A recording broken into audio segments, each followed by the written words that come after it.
یہ ہے سعودی عرب، ایریا کے لحاظ سے دنیا کا 13واں سب سے بڑا کنٹری، جس میں قریباً 4 کروڑ لوگ رہتے ہیں۔ اور یہ 4 کروڑ لوگ ایک ایسے عجیب پیٹرن میں رہتے ہیں جس کی مثال پوری دنیا میں کہیں نہیں ملتی۔ سعودی عرب کی 80% پاپولیشن ان 2 کلرڈ لائنز میں رہتی ہے۔ ایک طرف یہ بلو کلرڈ لائن ہے جو ریڈ سی کے بالکل ساتھ سعودی عرب کی ساری ویسٹرن کوسٹ لائن کو کور کرتی ہے، اور دوسری طرف یہ یلو لائن ہے جو پرشین گلف سے شروع ہوتی ہے اور سعودی عرب کے سینٹر سے ہوتے ہوئے ویسٹرن کوسٹ لائن تک جاتی ہے۔ ان 2 کلرڈ ایریاز کے علاوہ قریباً سارا سعودی عربیہ بالکل خالی ہے، بلکہ یہ یلو لائن میں تو لوگ آباد ہی کچھ سال پہلے ہوئے ہیں، مطلب ہزاروں سال سے 90% سعودی عرب بالکل خالی رہا ہے۔ آخر سعودی عرب کے اس پاپولیشن پیٹرن کی وجہ کیا ہے؟ آئیں جانتے ہیں اس سوال کا جواب۔ سچ یہ ہے کہ اس ویڈیو میں اس سارے معاملے کو سمجھنے کے لیے ہمیں سعودی عرب کی ہسٹری اور جغرافی کو سمجھنا ہوگا۔ سعودی عرب کی جغرافی کی بات کریں تو اس کا ایریا بہت ہی بڑا ہے، اتنا بڑا کہ تقریباً پورا یورپ اس میں آ جائے، اور اسی لیے 4 کروڑ لوگ ہونے کے باوجود سعودی عرب کا زیادہ تر حصہ خالی ہے، اور ایون یہ 4 کروڑ کا فگر بھی سعودی عرب کی پاپولیشن میں چند سال پہلے ہی ایڈ ہوا ہے۔ مطلب اگر ہم ڈیٹا دیکھیں تو 1970s میں سعودی عرب کی پاپولیشن 61 لاکھ تھی، اور آج 2023 میں یہ تقریباً 4 کروڑ تک پہنچ گئی ہے۔ مطلب پچھلے صرف 50 سالوں میں سعودی عرب کی پاپولیشن میں قریباً 3.25 کروڑ لوگ ایڈ ہوئے ہیں۔ ایسا کیا ہوا ہے ان 50 سالوں میں، اور 1970 سے پہلے سعودی عرب کی پاپولیشن اتنی کم کیوں تھی؟ اس کی سب سے بڑی وجہ ہے سعودی عرب کی ہارش جغرافی۔ اب سعودی عرب کا میپ دیکھیں تو آپ کو ہر طرف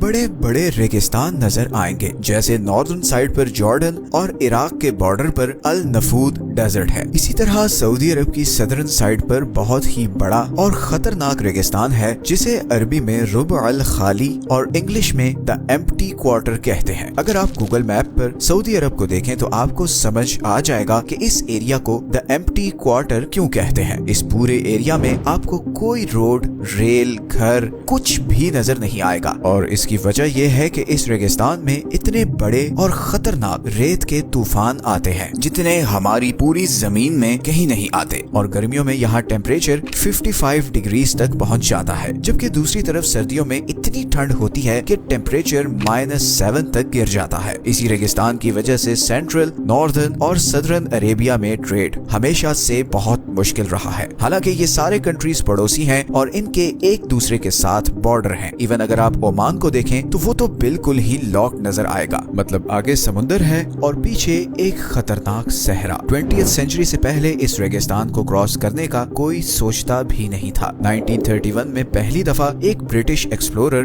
مارک ایونز نے چند لوکل عربیوں کے ساتھ 60 دنوں میں اس ریگستان کو کراس کیا، اور 2018 میں پہلی دفعہ یہاں ایک ہائی وے بنائی گئی جو عمان کو سعودی عرب سے کنیکٹ کرتی ہے۔ اس سے پہلے اگر آپ نے بغیر ایئر ٹریول کے سعودی عرب سے عمان جانا ہوتا تو آپ کو UAE کے تھرو 18 گھنٹے کی ڈرائیو کر کے جانا پڑتا تھا۔ تو یہ ریگستان تو ایک وجہ ہو گئی سعودی عرب کی اس ہارش جغرافی کی۔ دوسرے نمبر پر ایک بہت ہی انٹرسٹنگ چیز یہ ہے کہ سعودی عرب دنیا کا وہ سب سے بڑا کنٹری ہے جس میں ایک بھی پرماننٹ ریور نہیں، اور صرف سعودی عرب ہی نہیں بلکہ یمن، عمان، UAE، قطر، بحرین اور کویت میں بھی کوئی دریا نہیں ہے۔ اسی طرح اس پورے عرب میں سب سے زیادہ بارش ادھر سعودی عرب اور یمن کی ویسٹرن کوسٹ لائن پر ہوتی ہے، اور یہی ایک وجہ بھی ہے کہ یمن کی پاپولیشن عمان، UAE اور باقی گلف کنٹریز سے بہت زیادہ ہے۔ اسی پاپولیشن پیٹرن کی وجہ سے یمنی سول وار کا سب سے زیادہ امپیکٹ سعودی عرب پر پڑ رہا ہے، بیکاز عمان اور یمن کے بیچ تو یہ ربع الخالی ڈیزرٹ ہے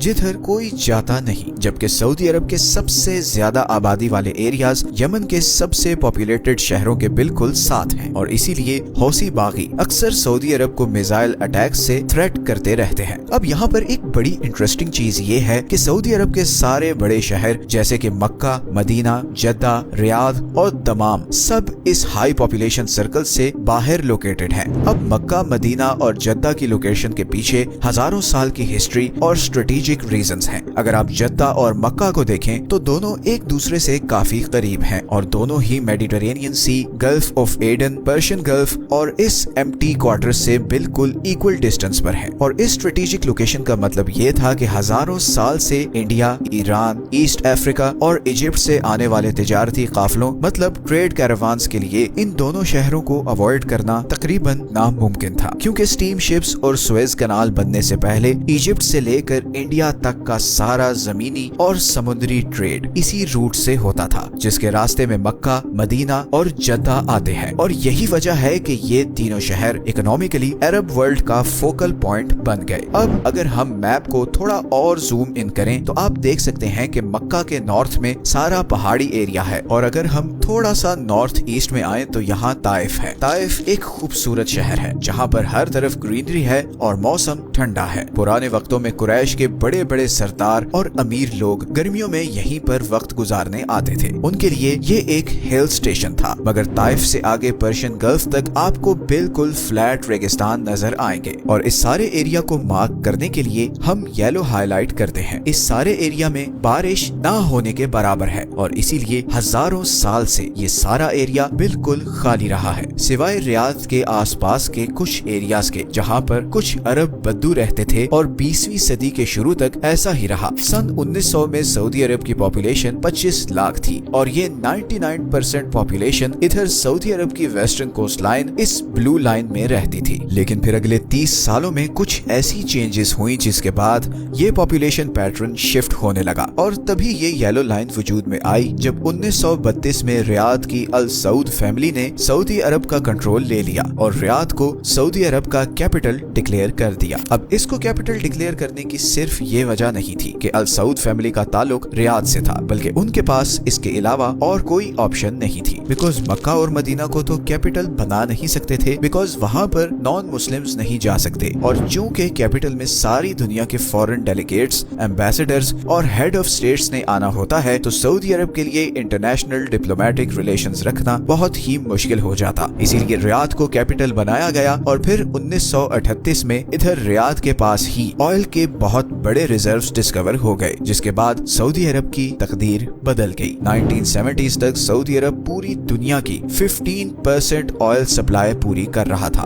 बिलियंस ऑफ डॉलर्स आ रहे थे और इन ऑयल फील्ड्स के आसपास नए शहर आबाद होना शुरू हो गए थे। सऊदी अरब की ईस्टर्न कोस्ट लाइन पर लोकेटेड शहर दमाम, जहां पर 1920 से पहले चंद 100 लोग भी नहीं रहते थे, अब ऑयल इंडस्ट्री का हब बन चुका था और आज की डेट में दमाम एक state of the art metropolitan city बन चुका है जहां पर 20 लाख लोग रहते हैं और ये सब कुछ पिछले 40 से 50 सालों में हुआ है। 1970s के बाद सऊदी अरब में पैसा पानी की तरह आने लगा। सऊदी अरब दुनिया की सबसे बड़ी वेलफेयर स्टेट बन रहा था जहां पर किसी शहरी पर कोई टैक्स नहीं था और एजुकेशन से लेकर पानी, बिजली, खाना, पेट्रोल और इवन घर, हर चीज गवर्नमेंट की रिस्पॉन्सिबिलिटी थी। सऊदी अरब की गवर्नमेंट के पास बहुत पैसा आ रहा था और क्योंकि पॉपुलेशन कम थी तो वो अपने लोगों पर दिल खोल कर खर्च कर रहे थे। मगर यहाँ पर एक प्रॉब्लम ये हुई, जब बढ़ती हुई इकोनॉमी के साथ जॉब्स की डिमांड क्रिएट हुई, मगर सऊदी नेशनल्स को इतनी फैसिलिटीज मिल रही थी कि वो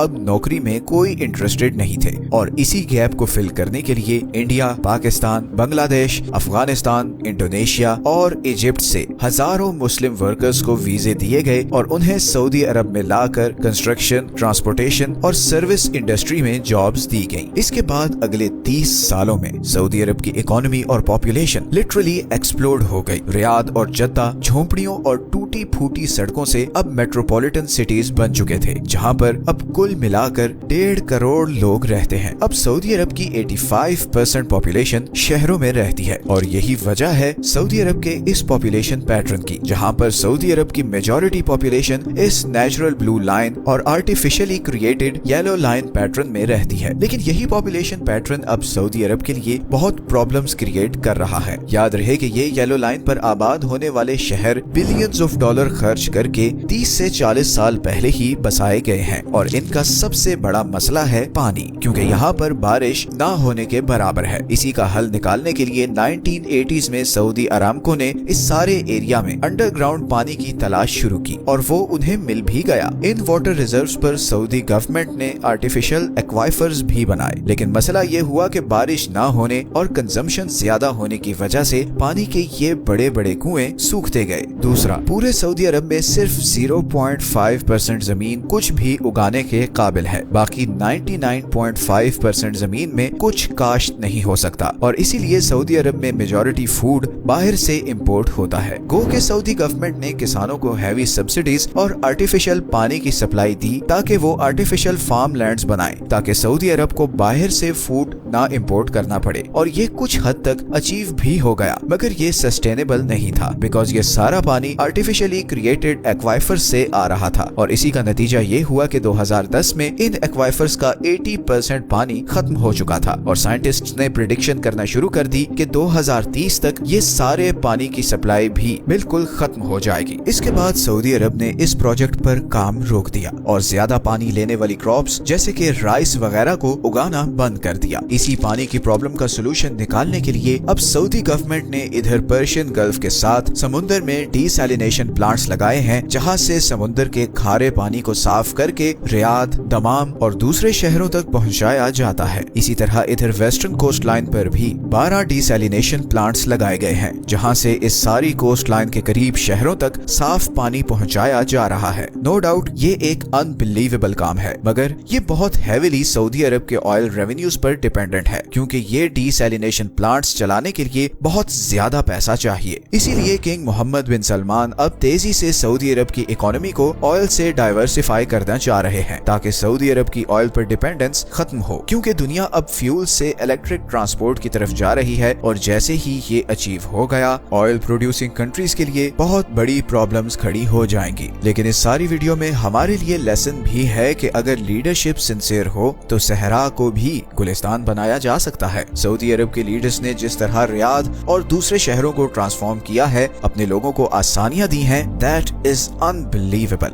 इधर हम नेचुरल रिसोर्सेज से माला माल दुनिया की बेस्ट ज्योग्राफी और टेरेन में हैं, जहां पर बर्फ से लेकर रेगिस्तान तक सब कुछ है, मगर फिर भी गरीबी और भूख हमारा पीछा नहीं छोड़ रही, क्योंकि शायद हमारे पास ऐसी सिंसियर लीडरशिप नहीं। दुआ है कि अब हमें भी ऐसी विजनरी लीडरशिप मिले। ये है वो सारे सोर्सेज जहां से हमने इस वीडियो के लिए कंसल्ट किया है। वीडियो अच्छी लगी है तो इसे लाइक और चैनल को सब्सक्राइब जरूर कर दें, बिकॉज हमें आपकी सपोर्ट की बहुत जरूरत है। मिलते हैं नेक्स्ट वीडियो में एक और इंटरेस्टिंग टॉपिक के साथ। अपना ख्याल रखें। अल्लाह हाफिज।